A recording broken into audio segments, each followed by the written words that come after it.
exciting way to end the meet. Welcome to Gulfstream today. Ron Nicoletti along with Katie Stazak. We thought the Rainbow Six was hit yesterday. There were someone alive or some people alive with 5 of the logical horses in the final leg of the Rainbow Six. We had the $500,000 jackpot guarantee.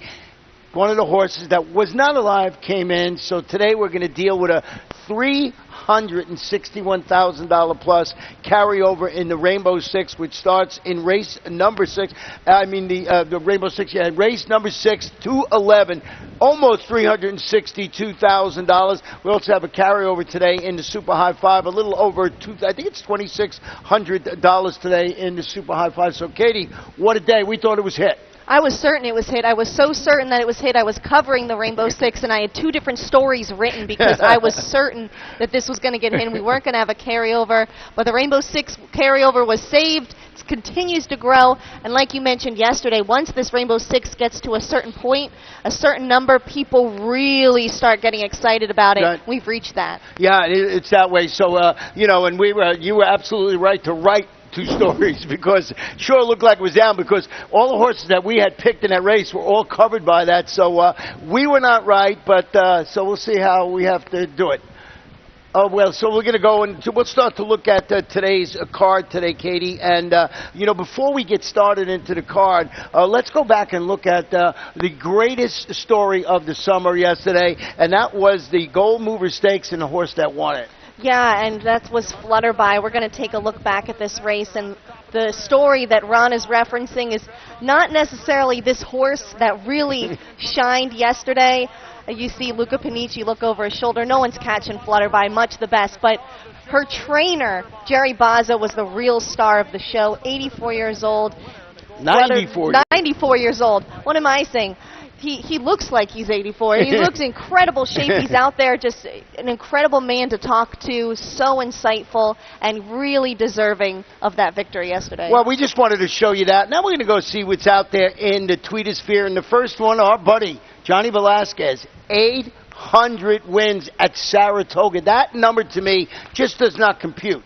800 wins at all seems like such a huge number. John Velasquez, a legend. He was already the all-time winning leader in wins at Saratoga. Let's just reach another milestone, 800. Congratulations to Johnny V, always here during the winter at our championship meet. And he said yesterday, if all continues to go well, let's shoot for 1,000. I would love to see that. That'll be great, and he's a great guy, and what a great humanitarian with the Disabled Jockeys Fund. Yes. He is in the forefront of all of that, and he's our buddy. He's down here all winter long at the championship meet. Should be arriving around December 6th or 7th or 8th, and that's when we have our opening day. A horse talking about that's one of our favorites here, Wildcat Red, won its last race and now tuning up to run in the Forgo. Yeah, going to be running in a Grade 1 up at the Spa next week. And Wildcat Red, we love him. He's our home horse.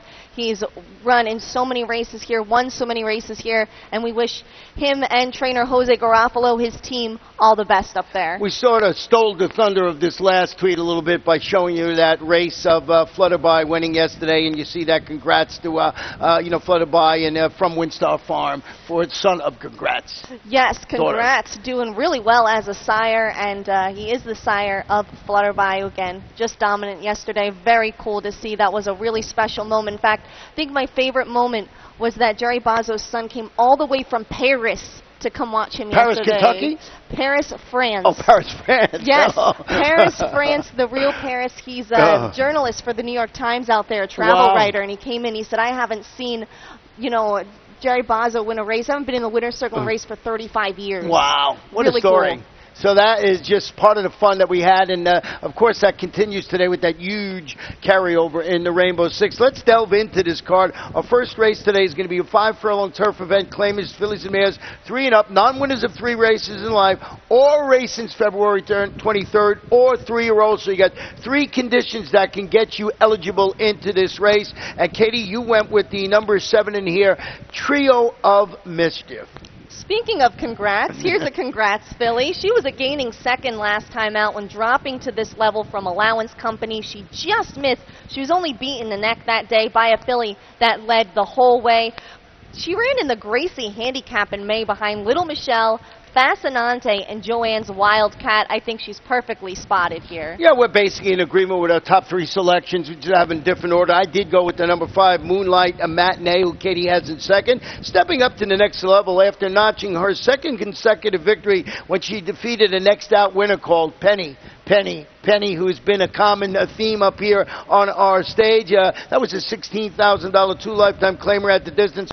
Hard to put that third victory together, but I think a horse that you got to have on your early daily double ticket. And we both used the number 6, Pure Crazy Luck. Duel in the lead and was caught at the wire behind Trio of Mischief last time out. Was just ahead behind that rival. Should be at her best in her third start back from an 8-month layoff. And that turf course listed as firm this afternoon. Race number 2 today, 1 mile and 116. We're going to the main track.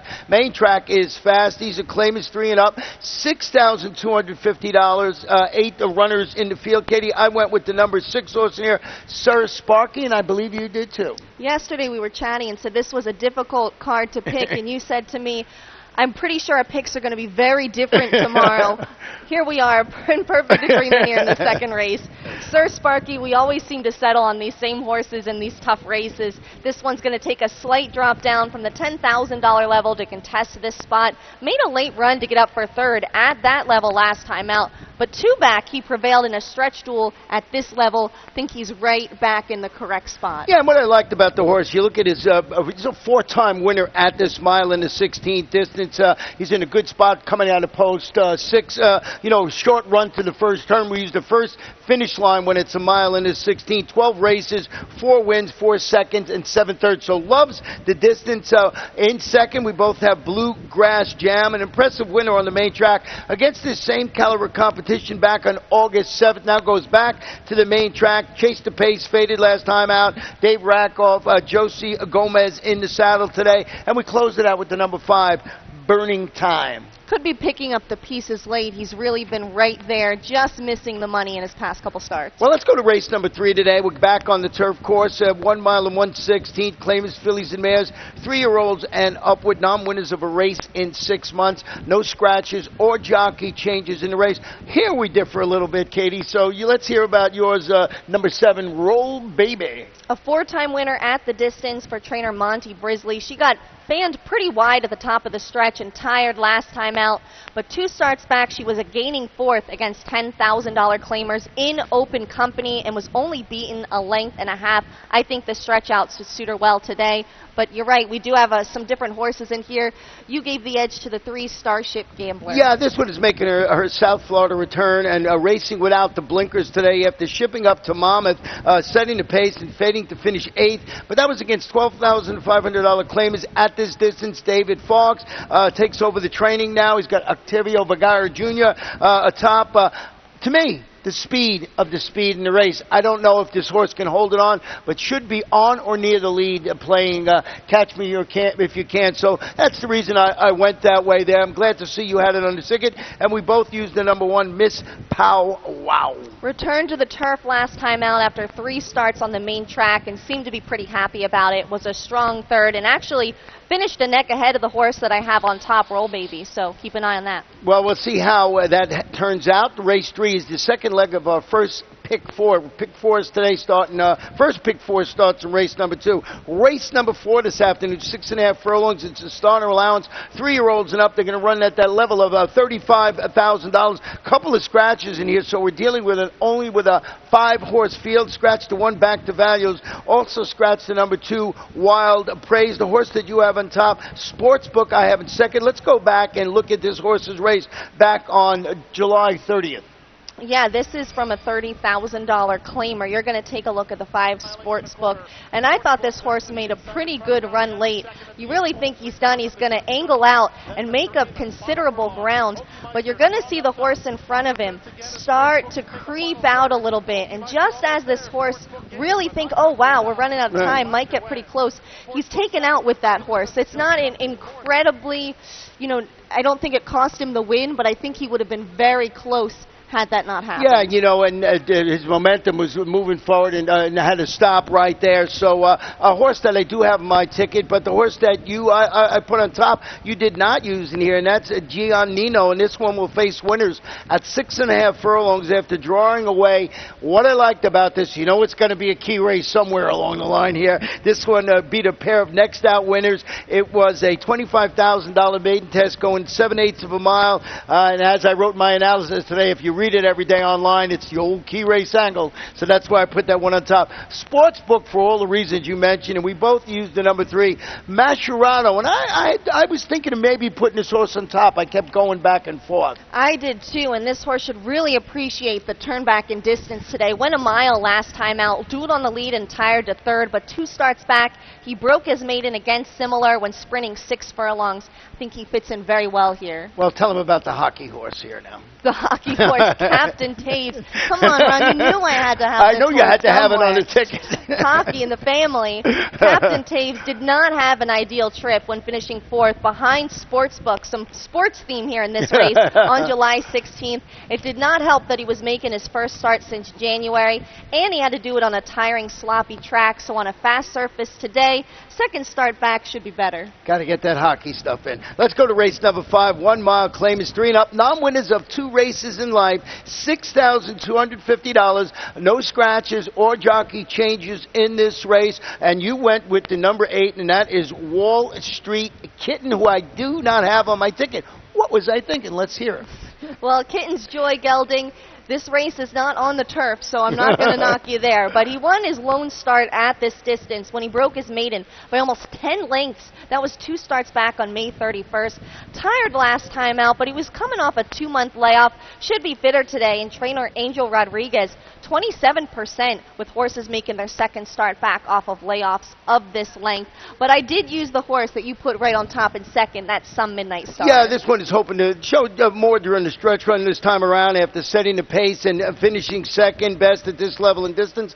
Trainer is Kathleen O'Connell, has apprentice Harry Hernandez handling always advantageous inside post going a mile. I like the inside post going a mile. I'm not too enamored with it with the shorter distance, but I think it helps here. So I put this one on top of my ticket. I'm glad to see you had it in second.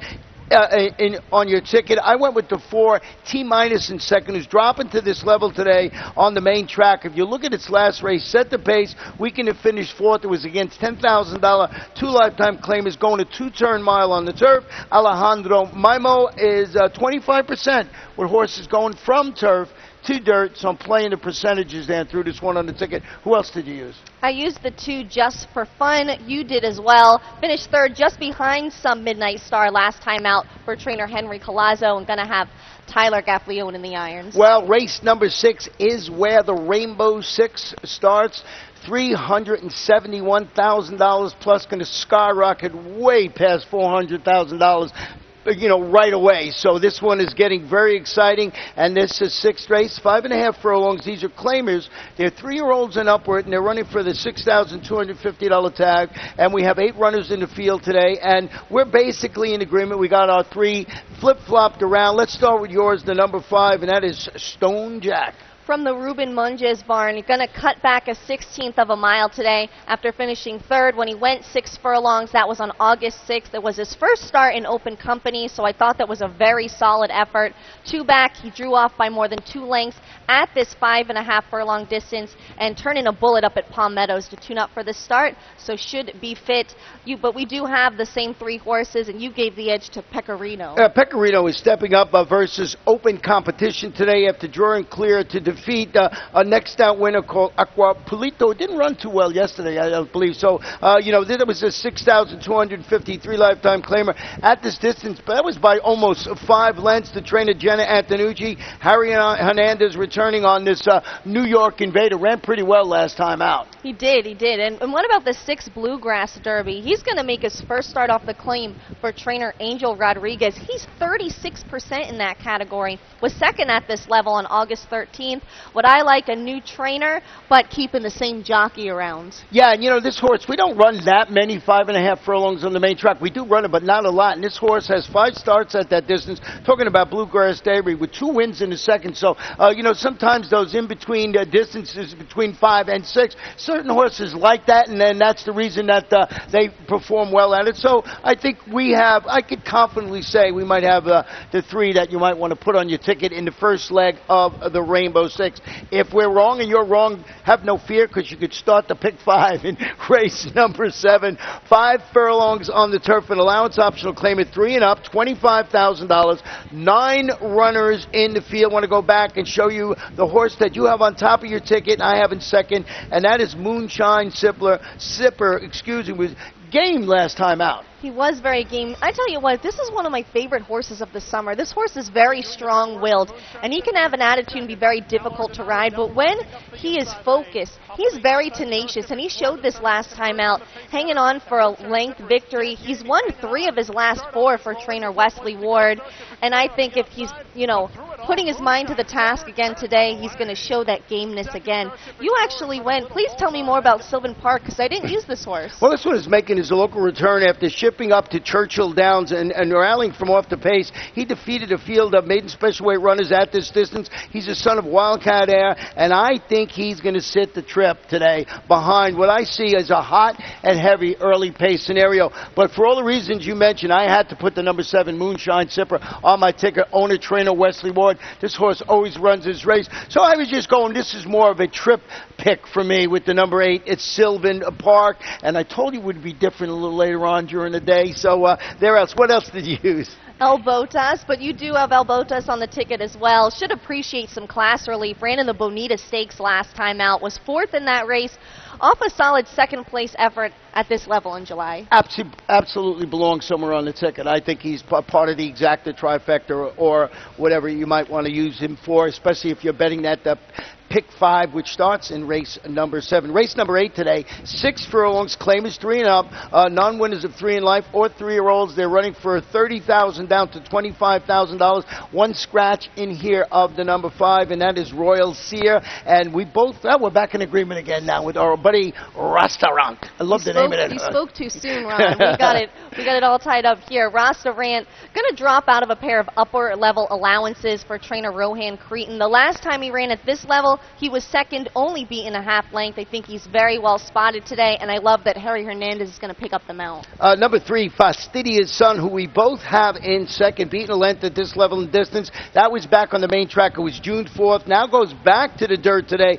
Really didn't get on track last time out, going a 2-turn mile on the turf. I'm going to put a line through that race. Bernardo Lopez, MSC Jaramillo handling the surface switch today. I think this horse's game is on the main track. Yeah, absolutely. He's going to love that surface switch today. I'm also glad you used the one niche, because I wasn't entirely sure what to do with this horse, but I kept going back to a race, which was kind of the last time he ran at this level. He's going to drop in class and cut back from a pair of routes. The last time he ran at a similar level to this, he romped by more than 15 lengths. And the barn is really good with that kind of move, turning back in distance. Larry Pilates, 3 for 9, 33%. So that's where I used it. I did the same, did you? I kept going back, and I actually thought he'd be bigger odds on the board today. Me because, too. It wasn't that you could see it in his past performance, say, oh, this horse has got to be on the ticket. Just you get the sense that with the turn back, he's going to run pretty good in that spot. Race number 9 today, 5 furlongs on the turf, a maiden special weight, fillies 2-year-olds, and we have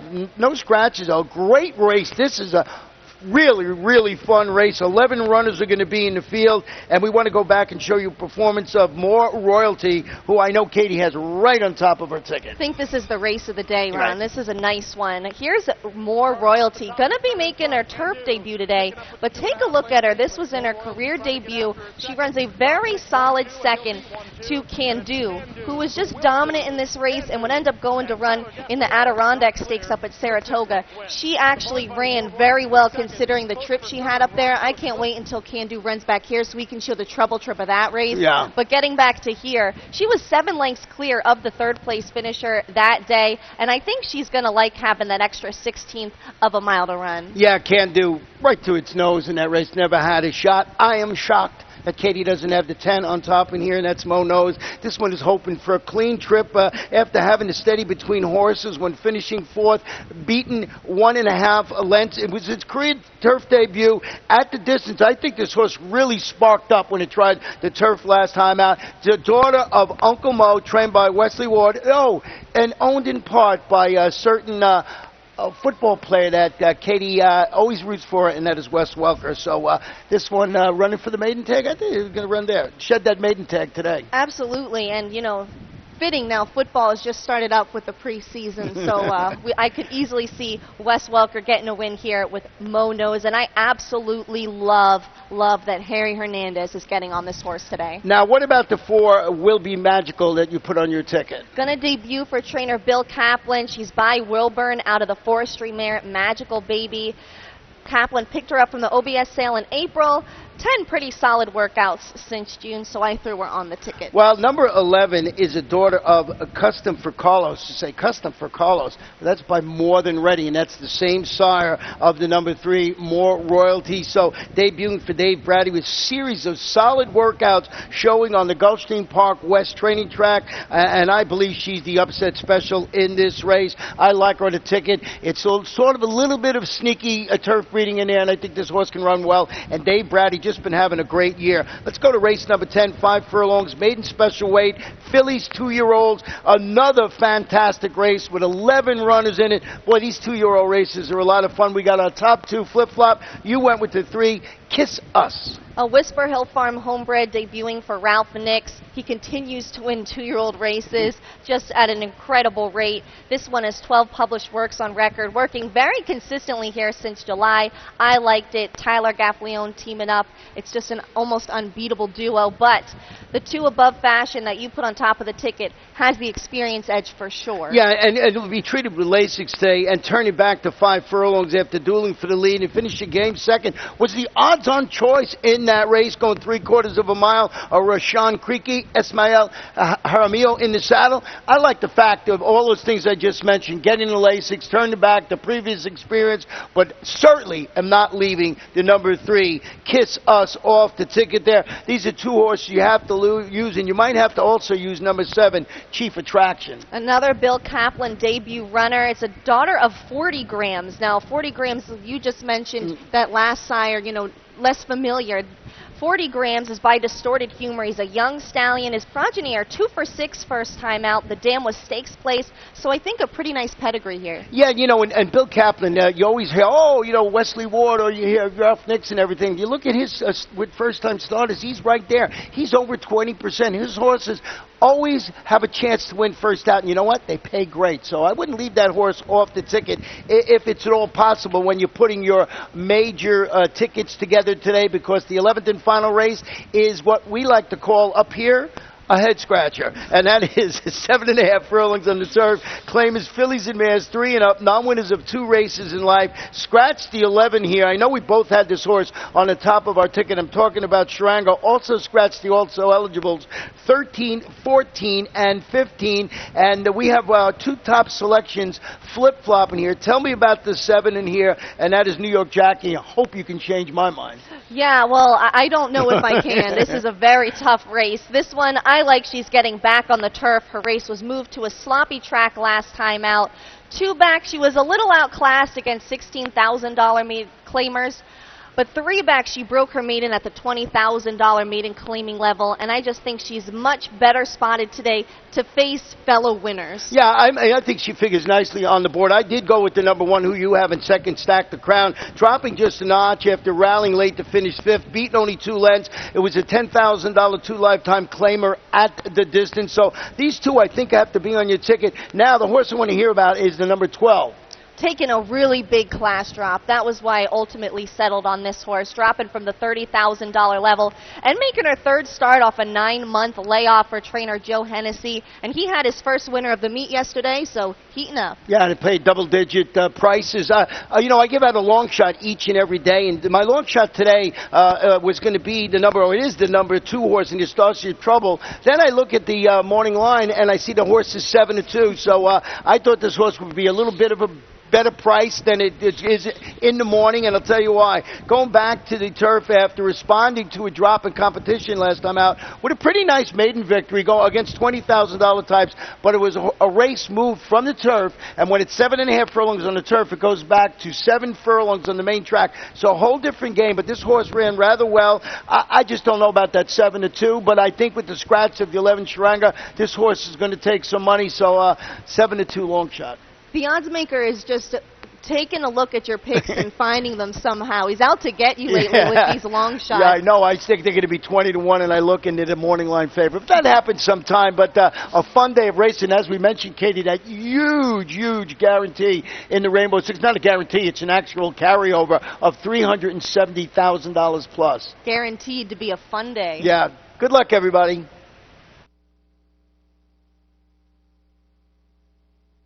The Rainbow